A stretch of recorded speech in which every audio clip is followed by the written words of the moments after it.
Hello everyone, it's your host SethTheProgrammer. I'm back from my 2-month hiatus. Sorry about that, but why not celebrate my return with a good old collab with the old weeaboo Clyde on some Espada versus Naruto, which is the follow-up to Ichigo versus the Akatsuki. I thought this would be interesting. A lot of people wanted to see it. And obviously, we've been kind of taking a long time on Ichigo versus Naruto, so these kinds of cross-verse videos are a good substitute in the meantime, So anyway, while we make you wait for Naruto versus Ichigo, which is, it's going on 2 years, we do apologize. We thought we'd make this video as a follow-up because the last one we did was Ichigo he just whipped his down. He just, he slapped the Akatsuki, right? But anyway, we're basically going to do sort of the same thing here, but we're going to run through how would Naruto go against the Espada, just reversing the roles really of the verses. And I think you guys would like this anyway. A lot of people did request it, so we're going to be making the video here, and I'm happy to be on. Thank you for having me on the channel again. So the premise of the video, we'll just be going over just general Naruto and Bleach scaling. The first one will obviously just be how does KCM2 Naruto in the war stack up, like the one that fought Obito alongside Sasuke, or how does Six Paths Naruto stack up. We can even go over like adult Naruto later on.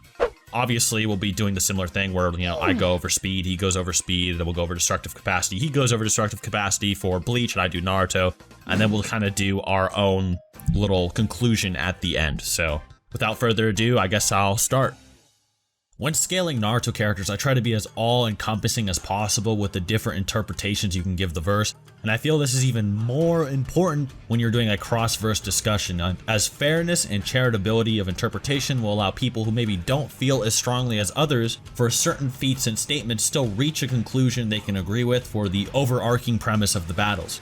I did this already in my Ichigo vs the Akatsuki video, but I'll sum it up very quickly for those of you who don't binge all of my videos or haven't actually seen me before. In its middle to higher tiers, Naruto has a few metas of speed you can generally duke it out with. This also applies to Bleach as well, but we'll go over that later. In Naruto, these are A, the lightning timing meta, B, the relativistic meta, C, the faster than light meta, and something new, which you may be familiar with vaguely, is D, the power stacking meta.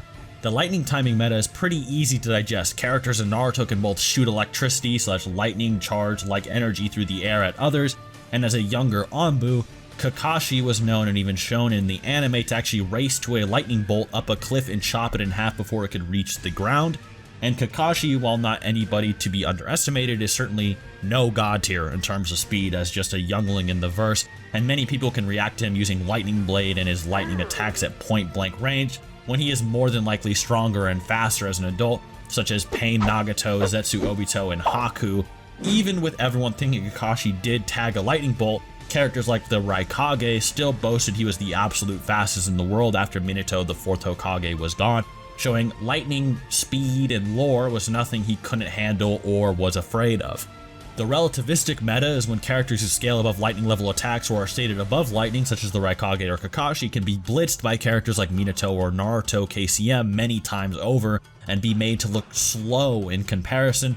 This is usually done via calking, such as when Minato reacts to the Raikage, it would require many times the speed of him, or some calking Naruto to needing dozens of times the speed of the Raikage to blitz him at point blank range. Calking Naruto dodging the Raikage is quite a contentious topic these days, and while I understand where everyone is coming from, you can simply say Naruto blitzed the Raikage and is clearly much faster than him. This actually goes into the faster than light meta as well, as the Raikage in the databooks is stated in his version 1 lightning cloak to move at a speed like light when using his lariat, which is consistent with the Kakashi argument from earlier where he wasn't actually scared of lightning level speed. This is also consistent since Darui fires light rays reflecting off of water particles in the air, and Haku can zip around ice mirrors at the speed of light in the databooks if he wants to, which is how he blitzed Kakashi in part 1 from across the battlefield, and could still fight Might Guy and Rock Lee later on in the war as an Edo many years later when they were much more powerful. The power stacking meta has to go in details with chakra reserves, and this is pretty common in shonen, but for example, Naruto gives everyone in the alliance several times the chakra war arc Kakashi has, in his own words 3 times or so, and since Bijou chakra in large quantities directly impacts speed as shown with KCM or the red-tailed beast cloaks, and Bijou Naruto is a master of using his chakra pool by the end of the war, can possibly use thousands of times Kakashi's levels of chakra to move thousands of times faster than Kakashi, as chakra is how much these characters amp their physical ability, durability, and speed to begin with. This is more apparent in the novels, such as the Kakashi Light novel, where stated shinobi use chakra to go into battle mode, etc. However, this is more up in the air. You should consider things like this when looking at a shonen battle series.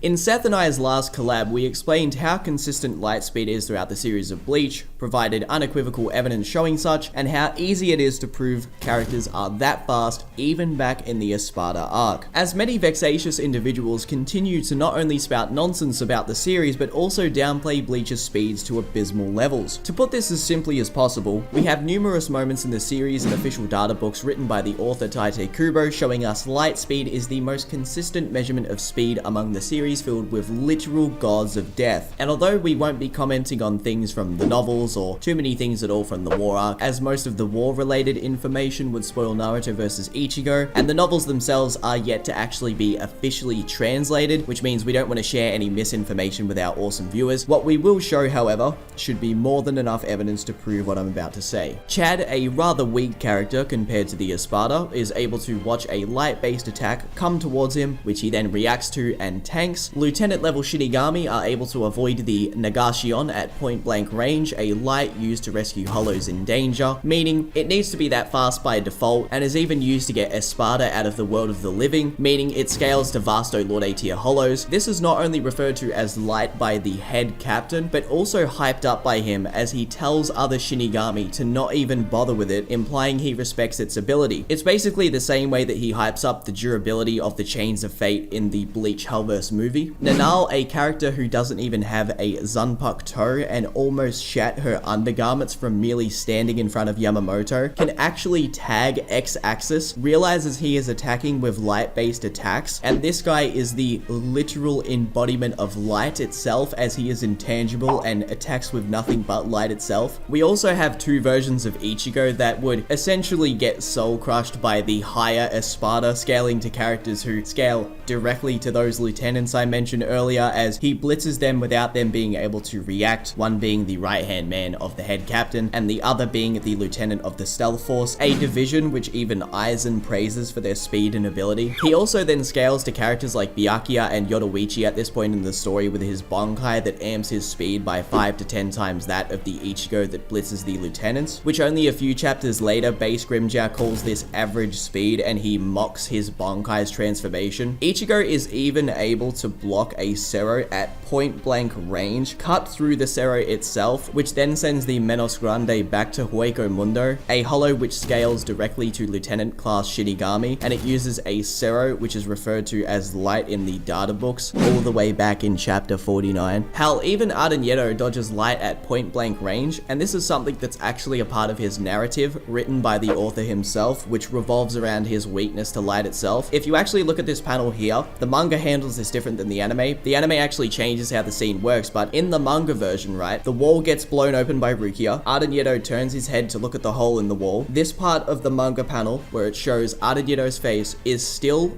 darkened, and he is able to Sonido out of the way of the light coming directly at him. Once again, not only is it a part of his narrative, but how much more blatant do we need to be with this? So yeah, hopefully that's enough evidence to prove how fast these characters are on average, as later on in the series, there is way more than just these examples shown. And the Espada can all perform these feats in their base with absolute ease, let alone their resurrections that would multiply their speed by tens of times that of the characters I mentioned, especially if you consider the top 4. Now, power scaling actual destructive capacity in Naruto can be more complicated than speed, although a lot of the time, feat scaling requires more calcs than speed as well, and while I recommend watching my video on Can Naruto Destroy a Planet for a much more detailed analysis, I can go over some things here, and for the most part, everyone is aware that even the lesser Bijou can vaporize mountains, and characters like Anoki can vaporize island-sized turtles. However, when it comes to Ninetales tier fighters like Naruto, the scale is drastically different. After all, we're talking about the Bijou who, even in its most imperfect form, and with only half its chakra, can bully 6 other Bijou at the same time while not even seriously trying to hurt them, and can amp tens of thousands of shinobi to be several times base Kage level, while still having massive amounts of power in reserve and even fight the Ten Tails off. Even with Naruto only taking a small portion of its energy, he became stronger and faster than any Kage alive at the time. In the data books, it is often cited that the Nine Tails with only half its chakra has enough power to turn the world to ash, or that it has earth-shattering power with its Bijou bombs, and this may be consistent when you consider many variables such as Madara being able to swing meteors out of geostationary orbit from the asteroid belt at massively hypersonic to light speeds, to the Ten Tails being stated to be the end of the world or having a chakra comparable to the size of a small planet and being calculated to output 10 to the 25 joules with its cataclysms. It's also somewhat lore consistent as well when you realize that the Nine Tails is a very significant portion of the Ten Tails, and the Ten Tails is at least a few percentages of Kaguya's power.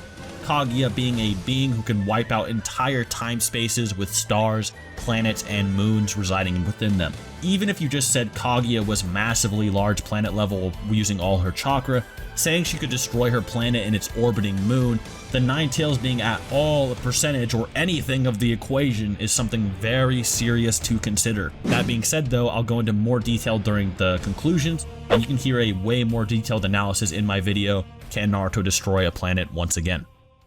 Calculating the destructive capability of the Espada is honestly super straightforward. Simply put, it's stated any Espada, regardless of their rank, can destroy Los Noches with a Gran Rey Zero, and Espada ranked 4 and higher, which would include Yammy, they can perform an insane feat merely by transforming and without the intent to actually do this. With this mere transformation actually being able to destroy Los Noches, it is also even a law by Aizen that when they release, they must go above the canopy of Los Noches, because, as I just said, even if they're not intending to destroy Los Noches, just merely transforming while they're suppressing themselves could wipe out that entire area. This area is so large that Neliel states walking to just one gate could take 3 days to do so, which is consistent with statements made about the size of the Soul Society, areas that exist in the afterlife and are made to house billions to possibly trillions of souls, as they need to sustain the massive influx of hollows and souls that will join them in the future and bump up the populace. By default, these places need to be future-proof. As the Espada transform, they can amp their attack potency by tens of times, as their release forms are based on Shinigami powers, and Urahara believes they scale directly to Bankai releases, which we know the multiplier for, and if you take Ulquiorra as an example, who has 2 release forms, he can improve his power by 100 times his base form, as his second release would be 10 times the first release, and possibly higher, as Urahara says only their first release is comparable to Bankai, not their second. Now, of course, Urahara probably doesn't know about Ulquiorra's second release because he never fought against it. That's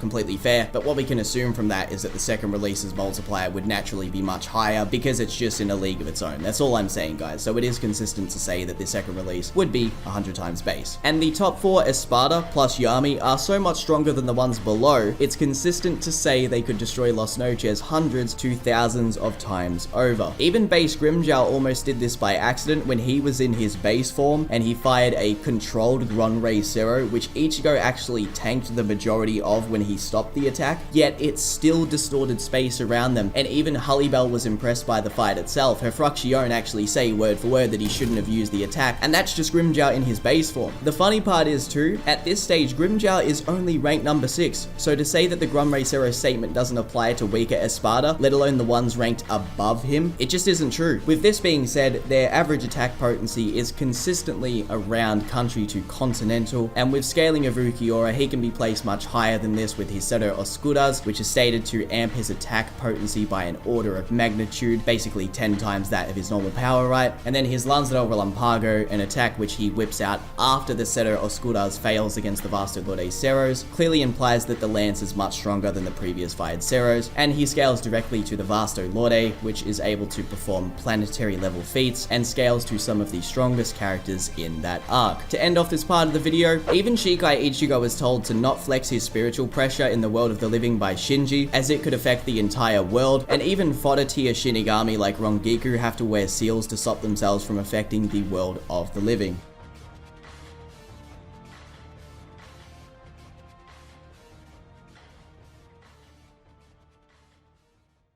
Alright, gang, so there's the stats, that's probably stuff you guys are mainly familiar with already. I thought I would add a few new things here or there that I was thinking of over the past few months that I haven't been making videos, but without further ado, I guess we'll just kind of compare now a little bit more about their haxes and their resistances. Obviously, a premise to this discussion that's really important with Bleach versus any verse can the combatants see each other? And you can kind of argue that he would be able to see them anyway, or at least fight them, because he doesn't need to see enemies to fight them. With 6 paths, he can actually fight beings on a different parallel dimension overlapping the real one, let alone just being invisible but still physically, you know, interactable or whatever. In this case, Naruto with KCM can sense intent and emotions without eyesight. So if we're in a verse where they can interact with each other, Naruto would be able to sense the Espada, as well as the fact that in Naruto, they seem to be able to interact with souls in astral bodies anyway, such as the Reaper Death Seal or the Renegon soul stealing abilities that can play tug of war with their own souls somehow. And Chakra in nature has spiritual energy mixed in with it anyway, and we do know that spirits, when they go to the afterlife, they're basically chakra that just kind of floats away, such as when Minato lost his arms due to truth-seeking orbs from Madara, and then his ghost, when it was desummoned, still didn't have arms when it went to the afterlife, right? That kind of shows they still have, you know, spiritual astral attacks, and they are like kind of spiritual astral, like chakra beings in general. So that's not a point of discussion for this video at all. And when we would do versus matchups like this, why would you even want to have the argument where one verse can't see the other? It's kind of lame. But also, as we're being shown directly from Kubo's drawings and his narrative, people like Tatsuki and Ichigo's friends who are just very small, sensitive to spiritual pressure, right? They can see Aizen and characters like that. So like, if Naruto can see things that are way beyond what they can do, just that in itself is enough, man. We don't even need to like give him the benefit of the doubt. It's just blatantly he can do that anyway. So if anyone wants to say Naruto can't see the Espada, he can. Just silly to bring that up. Speaking of charity, I think one thing to grant is, does spirit pressure just instantly neg anybody that doesn't have spirit pressure? And the answer is no, that's never been the case. Normal hollows have spirit pressure, but they don't just instantly soul crush every normal human they walk by, right? And another example, Aizen thought that Mugetsu Ichigo got rid of all of his spirit pressure and was just physically brawling with him. Aizen, who is the self-proclaimed second smartest dude in the Soul Society, thought that physical raw might and no spirit pressure was able to fight him, even though he can soul crush people by standing near them if they're too weak. So being strong enough physically is enough to negate being crushed. Plus, it's a little bit of a no limits fallacy anyway to say that, oh, if you don't have spirit pressure, you just get crushed instantaneously. So that is another point that obviously we're going to grant to Naruto, that you can't just soul crush him by standing next to him and farting on him or something, all right? Without further ado, I guess we can just go over all of the individual Espada and what their hacks are like and how it would kind of stack up to Naruto. So when we get into the first 5 Espada, they're not really an issue for Naruto at all. Like, Aaroniero is too slow and too weak to even be a threat to Naruto. He's just gonna one-shot this dude. Szayell needs to physically consume him to be able to mess with his organs. Like, he needs to capture him in that alien, like, tentacle thing to be able to even do anything, which is just not gonna happen. Another thing about trying to consume Naruto is that if the Ninetales doesn't like you, just touching it is a poison greater than Sasori's poison. Like, it actually poisoned Sakura, who can actually heal herself and has mastery over poisons, to the point where she was, like, incapacitated just from contact with its chakra. So, like, if the Ninetales is stronger than you, not only can it just, like, mind wipe you, like, and kind of control you, like when it engulfs Naruto and Chakra, but it also poisons you upon contact if it doesn't like you. So it's kind of a little bit weird to say, yeah, he'll just eat him or something, like, and then he'll be able to cripple him. Some people might bring up, well, why was he so useful against Mayuri and Uryu and Renji? And it's like, well, Renji and Uryu are ridiculously weaker compared to him, and Mayuri is somewhat relative to him at that stage in the story. Naruto isn't relative to Szayell. He is leagues beyond Szayell. He's gonna blitz and kill him before he even thinks of the idea of consuming Naruto. So just to bring that up, sure, the ability's hacks, but it just gets negged by someone who's faster and stronger. That's just the sad truth. As for Zommari, the biggest benefit with Zommari is honestly going to be, like, if he fights with the, you know, the meme teamwork, right, guys? You know, the Akatsuki teamwork argument. Yeah, he might be an issue, but we need to give them the most benefit of the doubt in this whole situation here.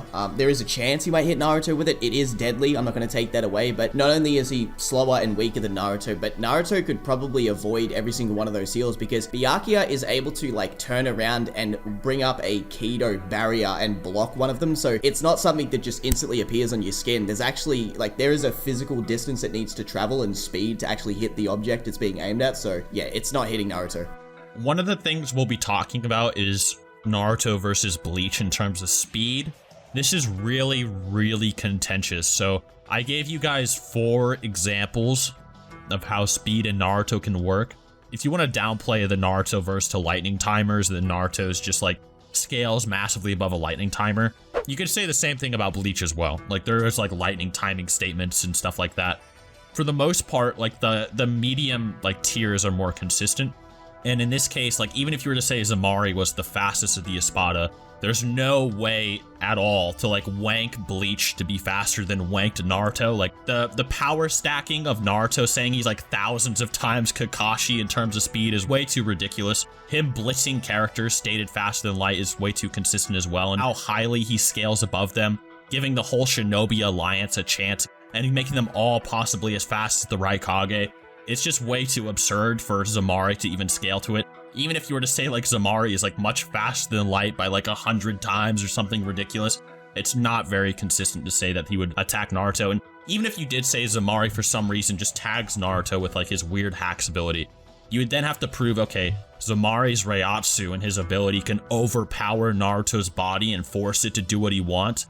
If you look at Naruto kind of like a machine, and he has like Kurama within his body that can also control his body, it's kind of like, okay, now you have the Nine Tails brawling Zommari for control over Naruto's body, and it's like, who's going to win? Well, I don't know, maybe the multi-continental to planetary being versus Zommari, who's like one of the weakest Espada, and even like with massive calc stacking, you know, the Espada barely get to multi-continental or whatever, so it's a little bit funky to say Zommari does anything at all, even if he were to tag Naruto. And Naruto can sense attack intent as well, so he'd probably just avoid all the attacks. Even if you want to bring up some weird scaling with Zommari, where Zommari scales to Byakuya, he scales to second release Yammy, therefore blah blah blah blah blah. It doesn't even matter. Naruto is so much stronger than those characters that it doesn't make a difference to the scaling we're talking about in this actual battle, right? And on top of that, as I said before, there is a physical speed of that eye ability. Like it actually takes time to get to an object to hit, which once again, Naruto, he's just going to be too fast for that actual attack. It's not even going to be an issue. And we need to make the most like wanked out argument possible to give them the benefit of the doubt that they can come up with this strategic plan when they don't even work together properly anyway. That's one of the narratives of the Espada, is they only follow Aizen because he's so much stronger, so that's just not happening. Like, once again, Akatsuki teamwork argument, there you go.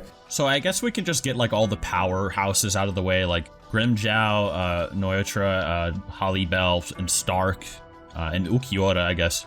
Ulquiorra might be a little bit different lore-wise, but same with Yammy. But if you were just to get them out of the way, if you were to say like they were multi-continental or something, like you're, for whatever reason, like you were able to scale them that high, you all said they are as strong as like calc stacked Ulquiorra for whatever reason, right? With like his 100 times multiplier on top of Ichigo or all the other Espada who can wipe out Las Noches and or whatever. And then it's still like, well, Naruto is able to give everyone in the Alliance a cloak that can tank the 10 Tails Cataclysm, which is also multi-continental. So it's like, well, even scaling-wise, it doesn't really make sense. And the only person in the verse, if you go over the planetary lore that I was talking about, that has planet-level lore themselves is Ulquiorra and Yammy, because Ulquiorra fights the Vasto Lord Ichigo, and that Ichigo has kind of like a life-wiping, world-ending lore in the Hellverse movie. Maybe you could go into more detail with that. Okay, so Seth is right to just disregard the other Espada, because all of the other ones that are just power-based, like, they're so irrelevant to this fight. Really, like, they are just so irrelevant to this fight and so much slower than Naruto that we don't even need to talk about Harribel, Nnoitra, Grimmjow, and arguably Starrk. Same deal, really. But Ulquiorra, yes, he does scale to Vasto Lord Ichigo, who has feats that even the head captain actually respects in the movie and states that he is able to perform a feat that he actually considered impossible.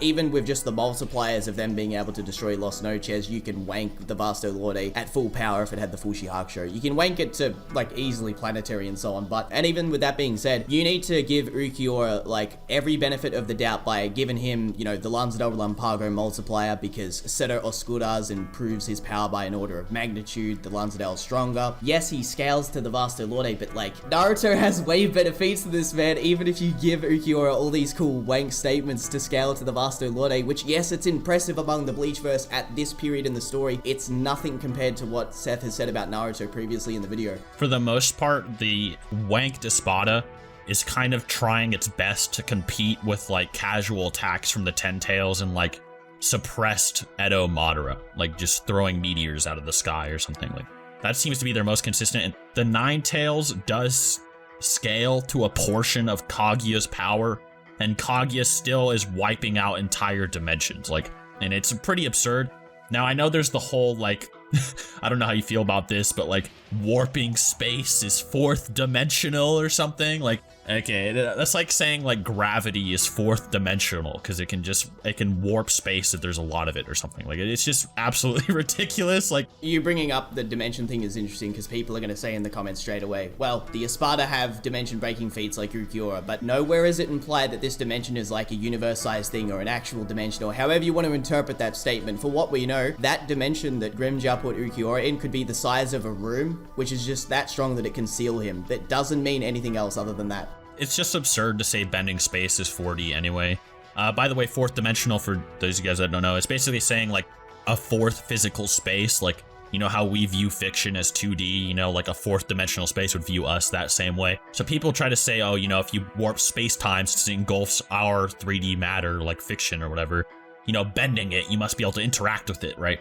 Even if you were to say like that absurdity, you could still say that Might Guy had a linear multiplier and 8 gates. It's only implied he got hundreds of times stronger than the Kage, who Naruto is stronger than. So it's like Naruto, if you were to say he scales to Might Guy, who warps space by moving, Naruto and KCM would also be fourth dimensional. So I don't want to get here and like get into big brain math arguments, but just using some common sense, that argument does not put the Espada above Naruto, because he still scales to people who also warp space. So this is where we get to the actual answer, okay? All the big powerhouses among the Espada with the most attack potency, they just don't stack up to Naruto. He beats them in their specialties. Their specialties are being fast and being able to destroy things. He's so much faster and stronger than them that it's irrelevant. Also, if we bring up the teamwork argument where they all use their abilities in sync and they work together like the Akatsuki would do much better than the Espada would, that's not even like narratively consistent, nor is it honest for us to do that. It just wouldn't work. Like, we have to really like give the Espada all the benefits of the doubt to say they'd have a chance. In all honesty, the Espada like hate each other. They only work together because Aizen made them. The second Aaroniero and Szayell were out of Aizen's control, they tried to rip each other's heads off. Nnoitra tried to kill Grimmjow while still under Aizen's control as well. So them using teamwork, not very likely. Like, maybe you could argue people like Barragan and Ulquiorra and Yammy might use teamwork, but yeah, otherwise it's not really very consistent. So the reason I said before we're finished with the powerhouse part is because then we get to the big issue that people are going to bring up. This is the one sole problem we've got to just put the nail in the coffin about, and that's Barragan. Now, Seth and I have been talking about this a lot in preparation for this actual video, and Seth has a pretty good argument towards this, which is just going to completely cut this because he is wanked beyond belief, and I think that a lot of people need to hear how he would actually play out in this fight. The problem with Barragan's ability is that it's Ryatsu based, and it has to interact with other people to actually affect them. Like, his ability can be sealed. Well, it does have time manipulation, but it doesn't seem to be immune to things like Hado and even abilities that should be beneath Barragan and raw power. So his own ability is weaker than himself for a good bit. Unless he gets damaged, then it can affect him under his Hiedo or whatever. But in this case, you would have to prove that Barragan's ability would actually be able to penetrate Naruto's chakra cloak.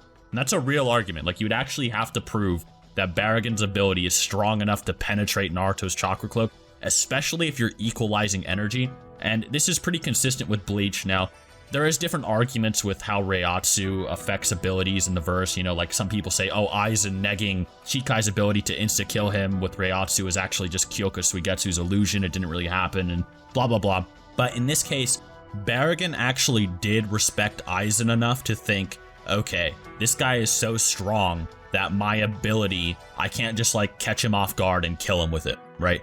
And in this would be a similar case here where if Barragan really did fight someone who's astronomically more powerful than him, it might not actually affect him, especially if Naruto's using his avatar mode or anything of the sort. It's really hard to argue it actually penetrate his chakra. This is also confirmed by Gin, what Seth just said, where Gin specifically says this word for word verbatim. He says, the reason they follow Aizen isn't because of the hypnosis, it's because of his raw power, implying even someone considered the king of Wako Mundo, who has one of the most hacks abilities in the series, if Aizen wanted to, or someone like Starrk or Yammy or Ulquiorra, depending on how you argue it, okay, I only added him in because, you know, it depends on how you argue it, their Reiatsu would be able to the ability. And another thing to mention is this. So the way that Soifon and Hachi were able to deal with Barragan is by they put him into a keto box and they hit him with an explosion which he couldn't age in time, so he took damage. Okay, now imagine if Naruto does two things. There's two things he could do here. He could cover Barragan in 1,000 clones that all have their own Kyuubi chakra cloaks, which would give him durability to withstand the Respira ability, right? And then he just shoots him with tailed beast bombs that make Soifon's Bonkai explosion look like a firecracker. Or Naruto could do what he did in the anime of Boruto, where he covered the explosion of Momoshiki, right? He covered the explosion with his Kyuubi chakra cloak, and he tanked the explosion on the inside of it. Now sure, it won't work the exact same way, but the same logic does actually apply. Instead of containing an explosion, he would be smothering the Respira ability. I'm gonna be honest here, right? I think that the Espada, and we've talked about this before, is stronger than, say, the Akatsuki. We've talked about this before, like, the Espada is it's almost like they're a bunch of, like, mini Ten Tails Jinchuriki that can fly around and blast away, like, countries and stuff. But in this case, they're more like KCM Naruto level, like KCM 1, or maybe, like, actually just Jinchuriki level, rather than full-on KCM 2 Sage Mode Naruto level, if that makes sense. Even if you said for whatever reason, they overpowered Naruto, right? They just obliterated him. Zommari just makes him slit his own throat, and Barrigan floats over his body when he's on the ground and just turns him to dust or something, okay? Six Paths Naruto is just not getting negged by the Espada whatsoever. His power is so insane that he can fight Kaguya, who can realm bust. He can eliminate entire time-space continuums that have stars in it, moons in it, and possibly, now this is edgy, but in the games there's universes in it. So it's more like you're kind of comparing them to more like a Uchiha type character, you know, give or take in terms of power, and it's like, it's really stupid to say that they would even remotely compare to Six Paths. It's also important to note that KCM 2 Naruto, while he has lore superior to most of the Espada, can also just clone himself thousands of times. He can literally make hundreds of clones for each one of the Espada.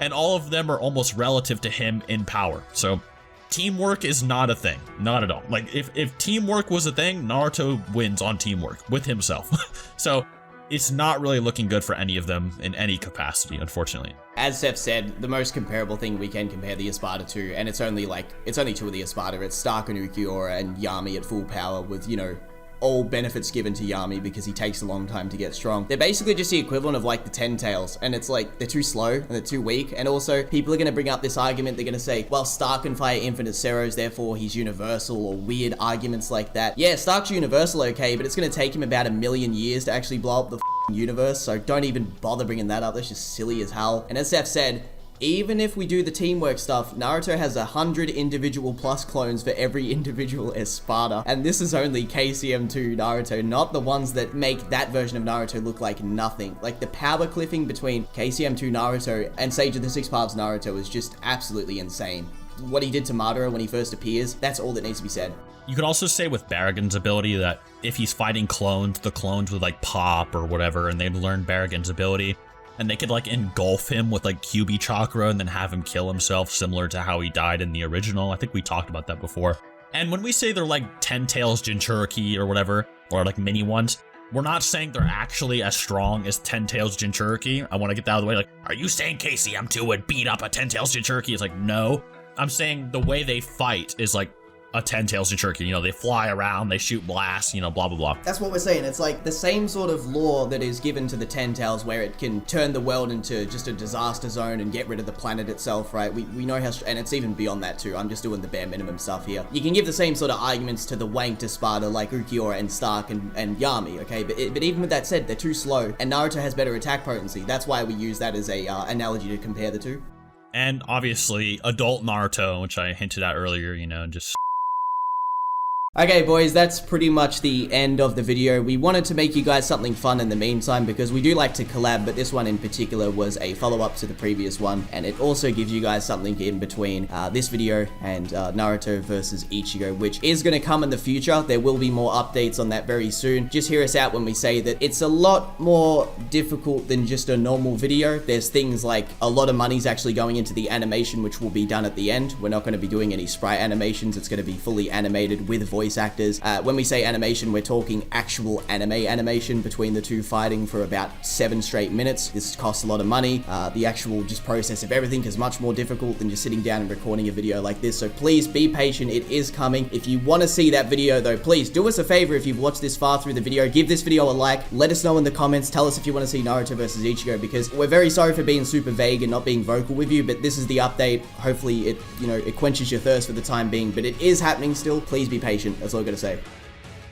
Yeah, and anyways, guys, thank you for watching. If you made it this far, just subscribe. We'll make more stuff like this in the future, and if it was enough for you to watch all the way through, you might as well, right? Subscribe to the boy Clyde. You just hit 100K, congrats, by the way. Other than that, guys, till next time.